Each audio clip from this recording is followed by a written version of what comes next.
गलतियां करोगे तो अगली बार जब लिखोगे तो ये बातें दिमाग में घूमेगी कि मुझे क्या लिखना और क्या नहीं लिखना। हालांकि ये नहीं है कि अगली बार गलती नहीं करोगे, गलती तो अगली बार भी करोगे। अगली बार फिर मैं बताऊंगा कि इस बार ये गलत लिख दिया, तो तीसरी बार करोगे तो आज वाली भी नहीं करोगे, अगली बार वाली भी नहीं करोगे, चौथी बार लिखोगे तो वो 3 नहीं करोगे। और जब वो मेन एग्जाम में देने के लिए जाते हो तब एग्जाम में गलतियों की संभावनाएं और नगण्य हो जाती है, गलतियों की संभावनाएं और कम हो जाती है। ऐसा नहीं है कि मेंस में कोई गलती नहीं करोगे, वहां भी करोगे। और यहां 6 की थी, अगली बार 5 करोगे, उसके अगली बार 4 करोगे, फिर 2 करोगे, वहां पर 1 ही करोगे। और जो जितनी कम गलतियां करता है उसके उतने ज्यादा नंबर आ जाते हैं। परफेक्ट नाम की कोई चीज होती नहीं, हर बार संभावनाएं रहती और अच्छा हो। इसलिए हम तो दिलीप सर के पास कभी आंसर लिख के लेके जाते, सर कहते सर आंसर, सर कहते वेरी गुड, शानदार, फिर सर कहते फाड़ के फेंक दे। सर अच्छा है, ये फाड़ के क्यों फेंक दूंगा? हाँ इसीलिए फाड़ के फेंकना है ताकि अगली बार और अच्छा लिख सके, वरना तू बाउंड हो जाएगा और तुझे लगेगा कि मेरा सबसे अच्छा आंसर तो ये है। और अगली बार जब तू लिखेगा तो इसको याद करेगा बार बार कि यार उसमें क्या लाइनें लिखी थी वो लिखूं, ये लाइनें तेरे को याद आनी नहीं वहां पे। इससे अच्छा है तूने ये लिख लिया, तुझे पता है कैसे, अगली बार और अच्छा लिख। दिल चाहता है मूवी में अक्षय खन्ना का एक डायलॉग है, उसमें अक्षय खन्ना से पूछा जाता तुम्हारी सबसे अच्छी पेंटिंग कौन सी है, वो कहता बनानी बाकी है, बनानी बाकी है, नहीं अभी तक नहीं बना पाया मैं, जबकि उसकी हर पेंटिंग अच्छी थी। फिर वो कहता बनाऊंगा वो तो मैं, अभी बनानी बाकी है भाई साहब, कैसे अच्छी हो सकती है? वो की वो बात है, गलतियां कम करनी है, मिनिमाइज करनी है चीजों को। चलो अगला सुनो, देखो तो मैं थोड़ी सी बातें बता दूंगा आपको। कितने कितने शब्दों में लिखना, 15 में, 50 में, और ये केवल कहने की बात है। इसको फॉलो करना, इसको कतई फॉलो नहीं करना होता है, इसको हमेशा एक्सीड करना है। फिर स्टूडेंट का एक सवाल होता है कि सर इस पे लिखा हुआ है कि 15 शब्दों के अंदर लिखना है, तो नंबर कट जाएंगे? हाँ कट जाते हैं नंबर कट सकते हैं। यदि आप ज्यादा एक्सीड करते हो तो क्या होते हैं, नंबर कट जाते हैं। मुझे याद आता है हम जब दिया करते थे एग्जाम, तब हमारे ये आते थे 20 के, ये आते 50 के, और ये आता 200 का।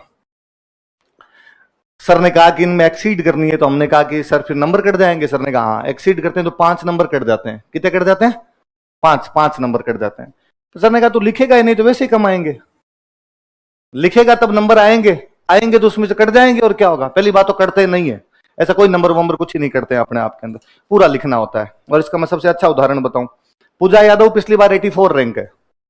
पूजा की जब भी कभी हम कॉपी देखा करते थे तो वो 20 में 70 शब्द लिख दिया करती, और मैं हमेशा उसकी कॉपी देख करता कि 20 वाले का थोड़ा तो लिहाज कर।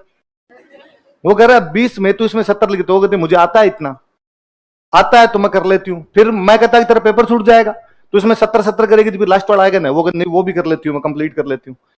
और उसकी यदि 84वीं रैंक आई है इतने इतने लिखने के बाद, इसका मतलब नंबर तो कटते नहीं है। ये तो अपने आप में भ्रम है, क्योंकि यदि हम कम लिखेंगे तो चीजें जितनी बाकी लोगों ने लिखी है उतनी चीजें हम लिख नहीं पाएंगे, तो वैसे ही बाकी लोगों की अपेक्षा कम आ जाएंगे ना।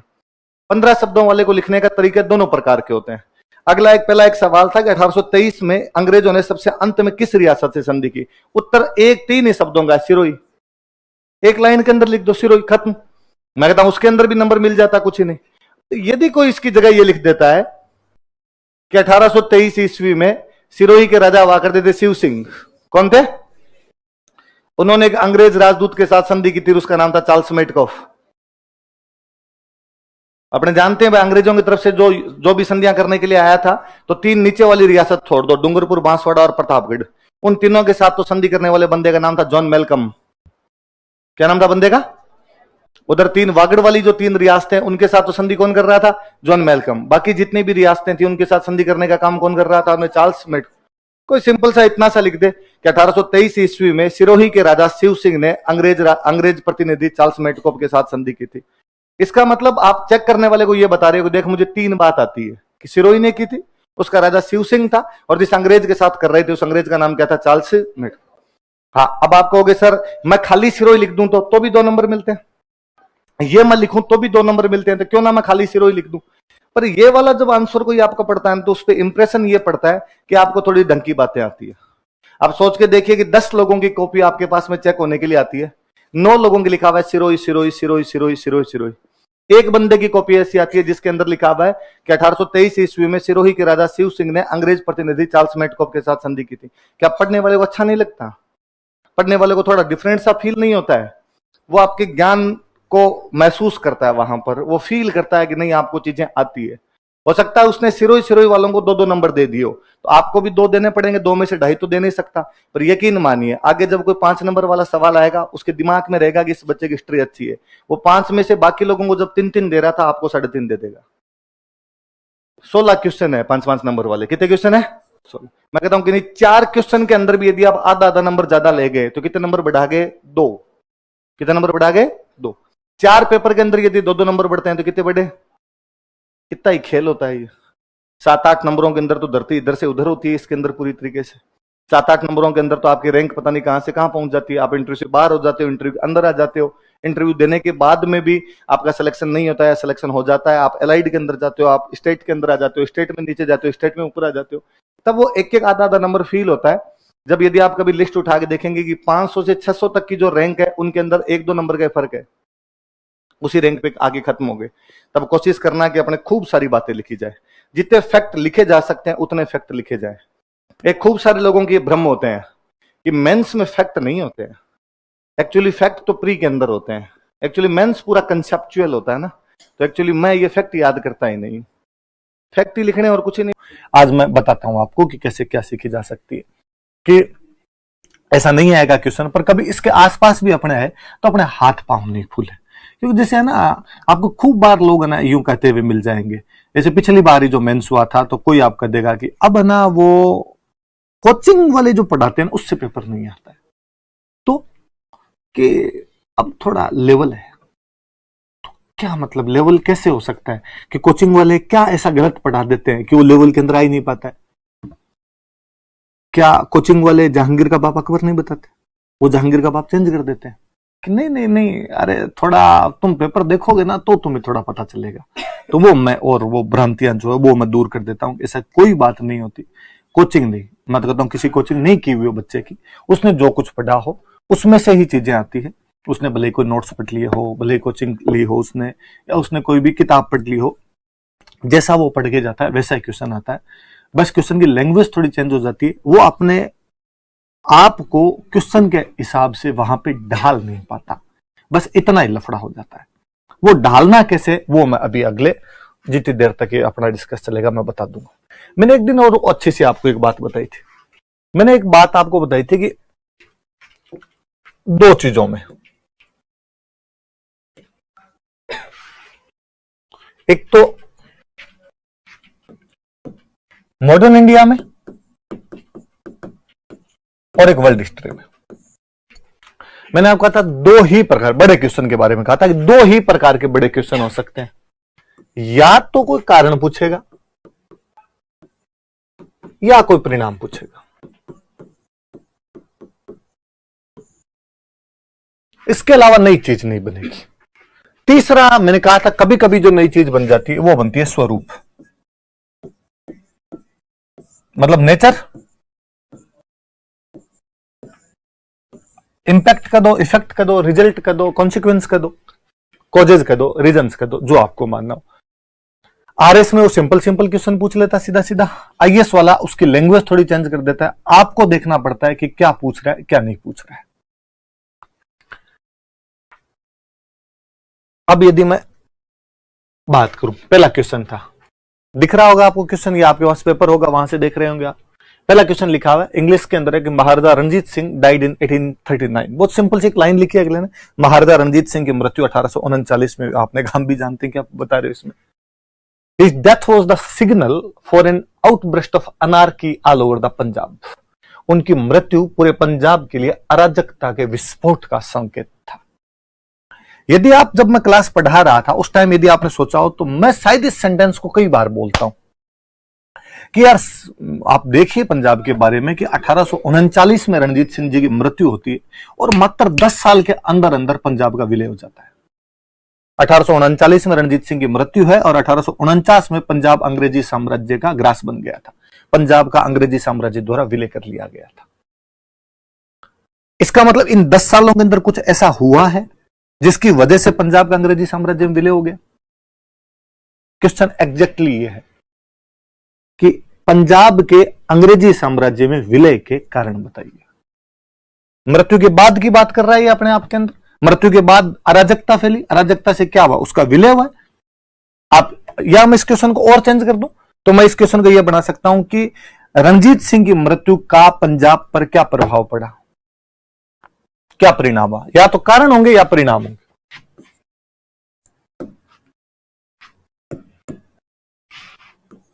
या तो क्वेश्चन जो होगा उसमें कारण होंगे, या क्वेश्चन जो होगा उसमें परिणाम होंगे।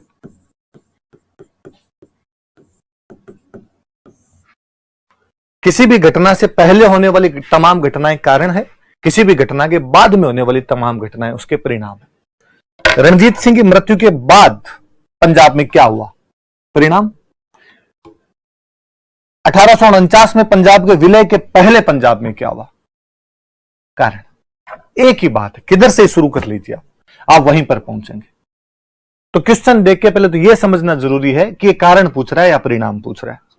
आप दोनों तरीके से कर सकते हो। यदि आप रणजीत सिंह को पॉइंट मानते हो तो आप ये मान लिए कि रणजीत सिंह की मृत्यु के बाद क्या था, और अगला साफ साफ संकेत दे रहा है कि महाराजा रणजीत सिंह की मृत्यु 1839 में हुई थी। क्या आवश्यकता इस बात को बताने की, सिंपल सा सेंटेंस क्यों लिख रहा है वो कह रहा है उनकी मृत्यु पूरे पंजाब के लिए अराजकता के विस्फोट का संकेत थी, कि उनकी मृत्यु के बाद पंजाब में अराजकता फैल गई थी। ठीक है, ये तो हम भी जानते हैं पंजाब में अराजकता फैल गई। तो क्या हुआ इससे, तो अब यह है कि उनकी मृत्यु का पंजाब पर क्या प्रभाव पड़ा। पंजाब पे क्या प्रभाव था, फाइनली प्रभाव यह था कि जो पंजाब का अंग्रेजी साम्राज्य विलय हो गया था। तो इस क्वेश्चन को एग्जैक्टली मेरे से पूछे तब तो क्वेश्चन ये है, ये तो परिणाम है। मैं इसको इधर लेके जाऊंगा कि क्वेश्चन ये है कि महाराजा रणजीत सिंह की मृत्यु का पंजाब पर क्या प्रभाव पड़ा। मैं इसको चेंज कर सकता था, इस क्वेश्चन को आईएएस में जिसने भी इस पेपर को बनाया था वो चेंज कर सकता था और वो पूछ सकता था 1849 में वे कौन सी परिस्थितियां थी जिन्होंने पंजाब के अंग्रेजी साम्राज्य में विलय को अपरिहार्य कर दिया था। तो हम पहले 10 साल वाली घटना पढ़ते, अब हम बाद के 10 साल वाली घटना पढ़ रहे हैं। 1849 को पॉइंट मानो तो पहले 10 साल वाली, 1839 को पॉइंट मानो तो बाद के 10 साल वाली। लेकिन 10 साल का मसाला चुनना है। मैं यदि इस पे जाऊं कि उनकी मृत्यु पूरे पंजाब के लिए अराजकता के विस्फोट का संकेत थी, फिर एक तो किसी भी क्वेश्चन को करते समय उस क्वेश्चन में जो भी की पॉइंट्स होते हैं उन की पॉइंट्स को अंडरलाइन किया जाना चाहिए। इसमें क्यू पॉइंट्स क्या है, रणजीत सिंह जी की मृत्यु, की पॉइंट्स क्या है, अराजकता का विस्फोट। अराजकता मतलब राज, मतलब राज खत्म हो जाना, कि रणजीत सिंह की मृत्यु के बाद पंजाब में राज खत्म हो गया था। लोग कोई किसी की बात मानने के लिए तैयार ही नहीं होता, उसको हम कहते हैं अराजकता, उसको हम कहते हैं अनार्की। तो उनकी मृत्यु के बाद पंजाब में अनार्की हो गई थी। तो अपने को बताना वो कैसे अनार्की हो गई थी, किस प्रकार की अनार्की थी, उसका क्या रिजल्ट निकला आपने। मैं यदि इस पे जाऊं यदि, तो मैं इस पॉइंट पे वापस आऊं कि अराजकता का विस्फोट हो गया था। कैसे, मैं कहूं कि पंजाब में अयोग्य उत्तराधिकारी थे।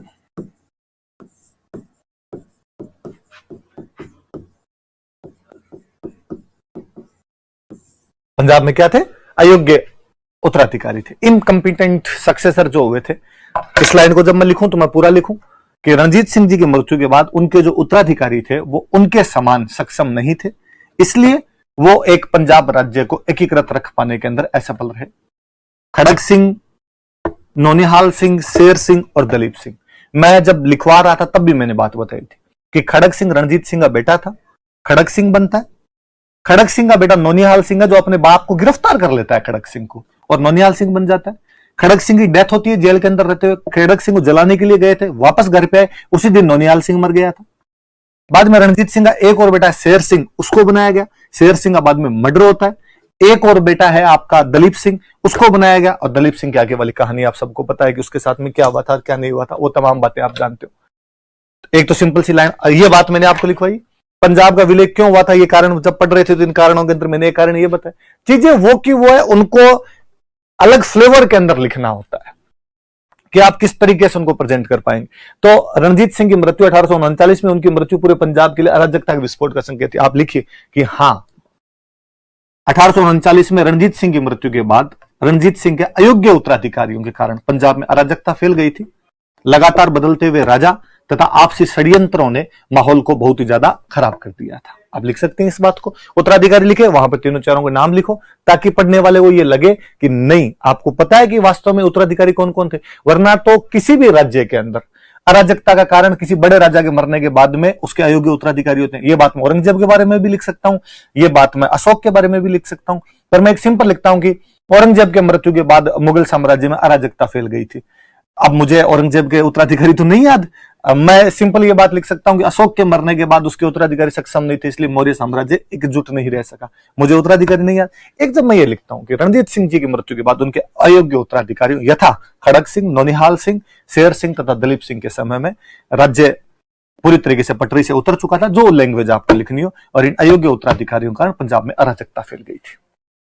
चीजें सटीक वहां पर आती है जहां पर आप लाना चाहते हो। जब नाम लिखते हो पढ़ने वाले को लगता है नहीं यार आप जानते हो, आप केवल तुक्के नहीं मार रहे हो, आपको पता है कि वास्तव में 4 उत्तराधिकारी बने थे, इनमें डोल नहीं थे किसी के अंदर में। और मैं बीच बीच में कई बार मैंने आपको बात बताई कि जब तक राजा सक्षम होता है तब तक अपने मंत्रियों पर कंट्रोल करता है, और जब राजा सक्षम नहीं होता है तो मंत्रियों पर उसका कंट्रोल पूरी तरीके से हट जाता है, और बाद में मंत्री किसी ना किसी का पक्ष लेके और भाइयों भाइयों को आपस में लड़वाने की कोशिश करते हैं, या मैं कहूं कि अपनी जो तुष्टि होती है उसको संतुष्ट करने का प्रयास करते हैं।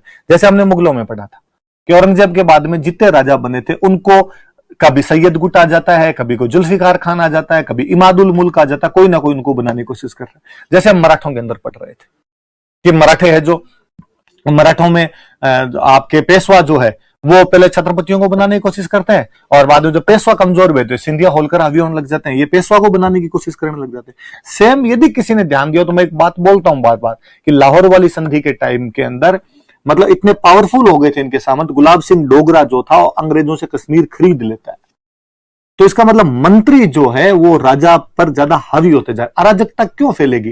किसी भी राजतंत्र में अराजकता का कारण यह है कि राजा की बात नहीं मानी जा रही। कौन नहीं मान रहा राजा की बात? तो मंत्री। तो आप लिख सकते हैं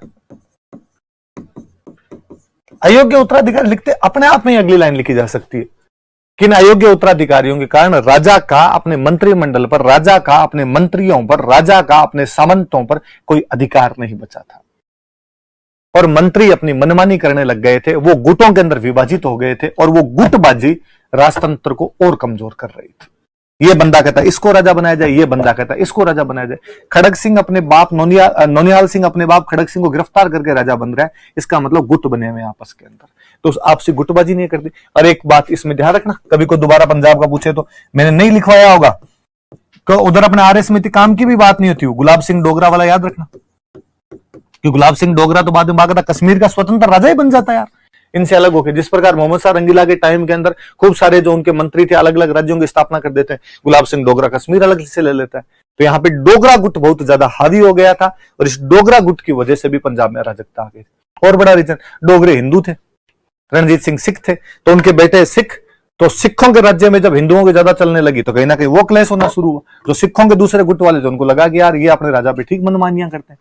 और एक बात मैं आपको विलियवाड़े में लिखवाता हूं कि उस समय राजनीतिक नेतृत्व और सैनिक नेतृत्व में विवाद की स्थिति आ गई थी। क्यों? तो मैंने आपको बताया था कि रणजीत सिंह की सेना एशिया की दूसरी बड़ी शक्तिशाली सेना थी। कोई सक्षम राजा तो अपनी उस सेना पर नियंत्रण कर सकता है, और यदि राजा सक्षम नहीं होगा तो सेना बहुत ज्यादा पावरफुल हो जाएगी। यहां पर यही हुआ, ये सब जगह देखा गया। चिक्का राजा जैसे ही कमजोर हुआ था, हैदर अली उनका एक सेनापति था, वो वहां पर कब्जा कर लेता है। ये चिनकलीज खान ये सब उनके सेनापति हुआ करते थे, मुगलों पर बाद में कब्जा करने की कोशिश करते हैं। आप लिखिए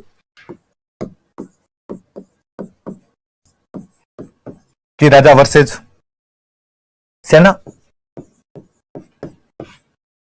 कि सेना बहुत पावरफुल होती जा रही थी, उसने राजा की आज्ञाओं को मानना बंद कर दिया था। राजनीतिक नेतृत्व और सैनिक नेतृत्व के अंदर अब जो मतभेद है वो उभर कर सामने आ रहे थे, और यही कारण है कि कालांतर में रानी जिंदा उस सेना को कमजोर करने के लिए अंग्रेजों से लड़ना चाहती है। बात मैंने बताई है।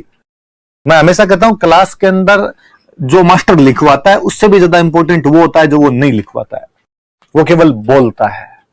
ये तो पिछले कई सालों के अंदर स्टूडेंट की प्रवृत्तियां इस प्रकार की होने लगी कि स्टूडेंट को लगता है नोट्स भरवा दे सर, तो नोट्स भरवा दे, केवल लिखवा दे हमें चीजें, हम याद कर लेंगे इनको। सर आप फालतू इधर उधर की बात मत करो, सर आप तो टॉपिक पे आ जाओ। तो मुझे लगता है ये फालतू की बात नहीं, ये ही सबसे काम की बात होती है। नोट्स केवल पढ़ने हो तो नोट्स सब वाले बेचते हैं, नोट्स केवल पढ़ने हो तो फिर किताबें मिलती हैं। तो चीजें सुनी हुई चीजें होती है, उनसे आंसर वगैरह लिखने के अंदर कहीं पर चीजों को बोलने में बताने में ज्यादा आसानी रहती है। तो राजा और सेना के बीच के अंदर मतभेद उभर कर सामने आ रहे थे, और राजा कमजोर होगा, जमींदार का दो, सामंत का दो, वो दे, वो अत्याचार करने लग गए थे। कैसे? राजा कमजोर कैसे अत्याचार कर सकते हैं? रेवेन्यू बढ़ा देंगे।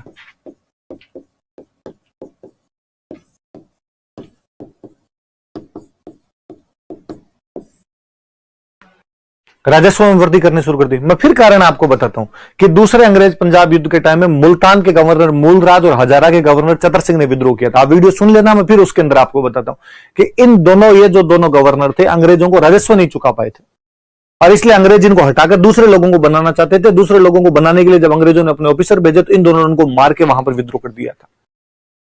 तो जो सामंत आपका जमींदार है वो कहीं ना कहीं आपके जो किसान है उन पे टैक्स बढ़ा रहा है। इस वजह से किसानों के अंदर अराजकता फैल रही है अपने आप में। यार ये क्या हो रहा है राज्य के अंदर?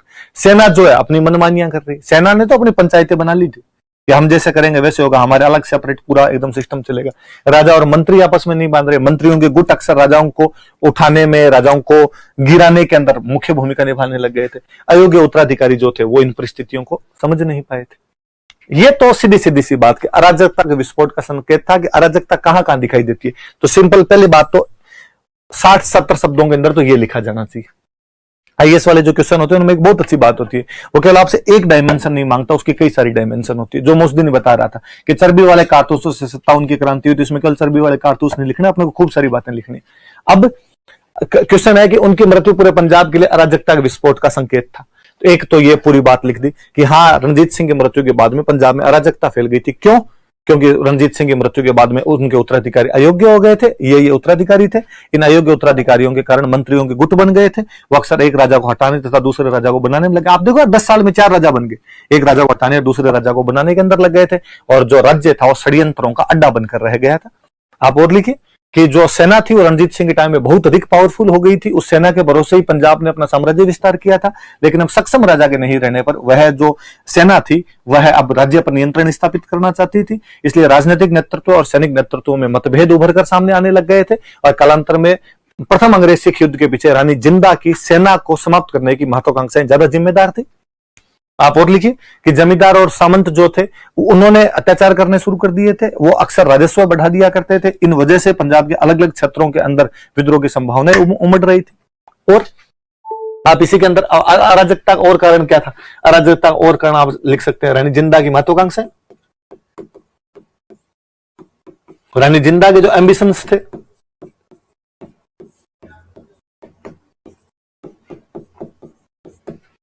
ये लिख सकते हैं कि रणजीत सिंह की मृत्यु के बाद जब उनके पुत्र दलीप सिंह, अल्पवयस्क पुत्र दलीप सिंह को राजा बनाया गया था, तो जो उसकी माता रानी जिंदा थी उसकी महत्वाकांक्षाएं बहुत बढ़ गई थी। वो पूरी तरीके से अपना एकाधिकार स्थापित करना चाहती थी। इसलिए रानी जिंदा तथा उनके सहयोगी लाल सिंह, तेज सिंह, मैं नाम बताता हूं, लाल सिंह जो बाद में वजीर बना था, उन लोगों ने अंग्रेजों के साथ में साठगांठी कर ली थी एक प्रकार से। पहले अंग्रेज पंजाब युद्ध के अंदर तो उनकी हार का बड़ा कारण लाल सिंह का विश्वासघात था कि लाल सिंह उधर पूरी सूचनाएं वगैरह दे देता है, हम आज किधर मूव करेंगे किधर मूव नहीं करेंगे। इन सब वजह से पंजाब के अंदर अराजकता फैल गई थी। ये एक बात तो लिखनी है, पर अपने को मॉडर्न इंडिया में हमेशा ध्यान रखना है, अपना मुख्य उद्देश्य अंग्रेजों को गालियां निकालना है।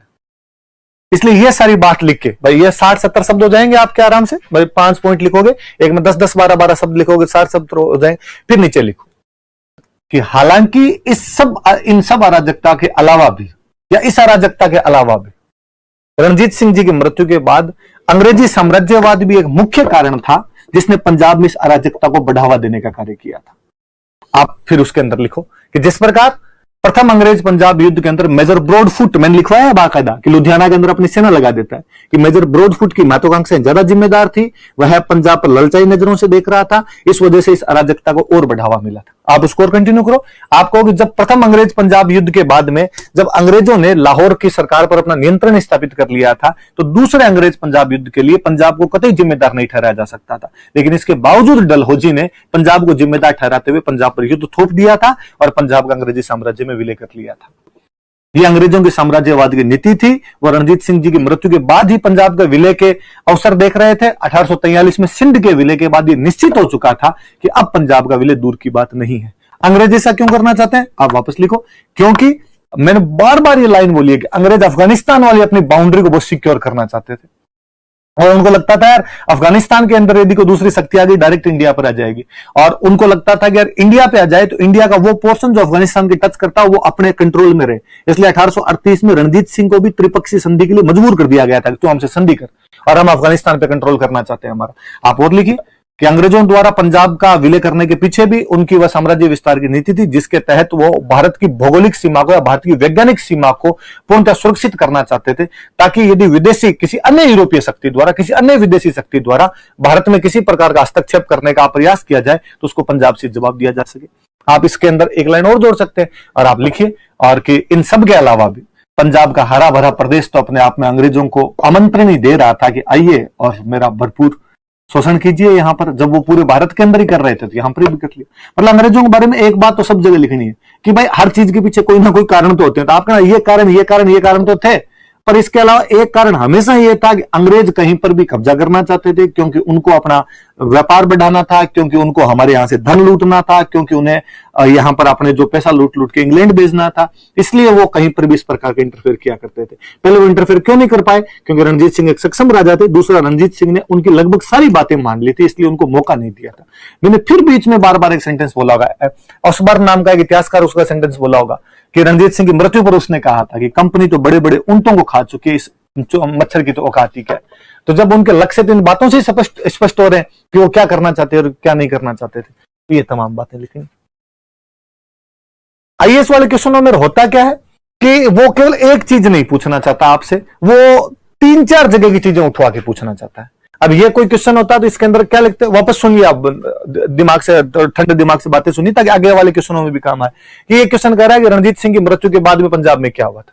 अराजकता आ गई थी। तो अराजकता, ये तो खुद ही कह रहा है अराजकता आ गई थी। अपने को पहले बताना अराजकता किस प्रकार से आ गई थी, तो अपने बता पा रहे हैं कि अराजकता वो किस प्रकार से आ गई थी, कि अयोग्य उत्तराधिकारियों की वजह से आ गई थी, राजा और मंत्रियों के गुटों के बीच में षड्यंत्र होने लगे थे, इस वजह से आने लग गई थी। राजा का सेना पर नियंत्रण नहीं था, इसलिए आने लग गई थी। जमींदार और सामंत जो थे वो कहीं ना कहीं राजस्व वगैरह बढ़ाने लग गए थे, इसलिए भी कहीं अराजकता की स्थितियां उत्पन्न हो रही थी। रानी जिंदा की महत्वाकांक्षाएं बढ़ रही थी, वो एकाधिकार स्थापित करना चाहती, इन सबसे हो रही थी। फिर लिखो कि हालांकि इन कारणों के अलावा भी अंग्रेज अपने आप में इस अराजकता के लिए जिम्मेदार थे, क्योंकि प्रथम अंग्रेज पंजाब युद्ध के दौरान मेजर ब्रॉडफुट की लुधियाना के अंदर सेना लगाने की जो प्रवृत्तियां थी, उसकी वजह से सिखों को बढ़ावा मिला था या सिख को उकसाने का प्रयास किया था उसने, और सिखों ने आक्रमण कर दिया था। और फिर दूसरा लिखो कि दूसरे अंग्रेज पंजाब युद्ध के दौरान लाहौर दरबार की कोई गलती नहीं थी। अंग्रेजों का साम्राज्यवाद का यह तरीका ही था कि वो जबरदस्ती उन पर युद्ध थोप के पंजाब का विलय करना चाहते थे। क्यों? लास्ट में फिर 2 बात लिखो, क्योंकि पंजाब के विलय के सहारे वो पंजाब के आर्थिक संसाधनों पर अपना कब्जा करना चाहते थे और भारत की वैज्ञानिक सीमा को अफगानिस्तान की बाउंड्री तक सिक्योर करना चाहते थे। सारी बात आ जाएगी। 3 डायमेंशन है, एक जो ये पूछ रहा है वो डायमेंशन है, दूसरी डायमेंशन अंग्रेज अपने आप। मॉडर्न इंडिया के क्वेश्चन में अंग्रेज नहीं आएंगे तब तो कोई मतलब ही नहीं है उस क्वेश्चन का अपने आप। दूसरी डायमेंशन अंग्रेज है, तीसरी डायमेंशन है कि अंग्रेज ऐसा क्यों करना चाहते थे। एक पैराग्राफ बनना चाहिए आपका 50 शब्दों का जिसके अंदर ये तमाम चीजें है। एक पैराग्राफ बनना चाहिए आपका 30 शब्दों का जिसमें अंग्रेजों वाली बात है। एक पैराग्राफ बनना चाहिए आपका 20 शब्दों का जिसके अंदर कंक्लूड कर दिया जाए आपके। अब इस पैराग्राफ में आप चाहो तो पहले एक लाइन लिख के इसको 5 पॉइंट के अंदर बता दो, फिर इसको 2 पॉइंट या 3 पॉइंट में जितने बताना बता दो, और लास्ट में आपका निष्कर्ष लिख दो। आपको लगे कि नहीं यार पॉइंट्स मेरे याद नहीं आएंगे, आप इसको पैराग्राफ के अंदर लिख दीजिए। एक पैराग्राफ बना दीजिए, फिर पैराग्राफ चेंज कीजिए। पैराग्राफ चेंज भी कैसे कि जैसे एक ये पैराग्राफ लिखा, यहां से यहां तक की कोई बात लिख दी हमने, है ना। ये बात मान लो यहां पर खत्म होती है, ये बात यहां। तो अगला जो पैराग्राफ किया ना उसको आप ठेठ यहां से मत शुरू कीजिए, आप कोशिश कीजिए उसको यहां से शुरू कर दें। या अक्सर तो ये होता है कि भाई ये पैराग्राफ अपने आधी लाइन में कई बार खत्म हो जाता है कि ये यहां पर खत्म हो गया, आप इसको अगले वाले पैराग्राफ को यहीं से शुरू कर दीजिए। इससे क्या अगले को पता चलेगा बात चेंज हो रही है। जहां पर बात चेंज होती है वहां पर अगले को आगाह कर दीजिए कि देख मैं यहां पर चेंज कर रहा हूं सिस्टम को, यहां पर तुम तेरे हिसाब से पढ़ लेना। ऊपर मैंने ये रणजीत सिंह वाली बातें लिखी थी, अब अंग्रेजों वाली बात लिख रहा हूं, लास्ट में वापस अंग्रेजों वाली लिख दो, ये हो जाएंगे। अब इस क्वेश्चन को अब यदि ये पूछ ले पंजाब के विलय के क्या कारण थे तो भी यही बताना है, कोई ये पूछ ले रणजीत सिंह की मृत्यु के बाद में क्या हुआ तो भी ये बात बतानी, दोनों चीजें आ जाएगी। जो लिखवाया उनसे ही बताना है, कुछ भी नया नहीं बताया। ज्यादा आप ये कह सकते हो कि सर ये मंत्रियों वाला जो पॉइंट था आपने इस प्रकार से नहीं बताया था। एक पॉइंट यदि आप छोड़ भी दो तो बाकी सारे पॉइंट मेरे लिखवाए हुए या मेरे बोले हुए उनको डिलीवर करना था, उनको लिखने का तरीका क्या होना चाहिए ये करना था केवल।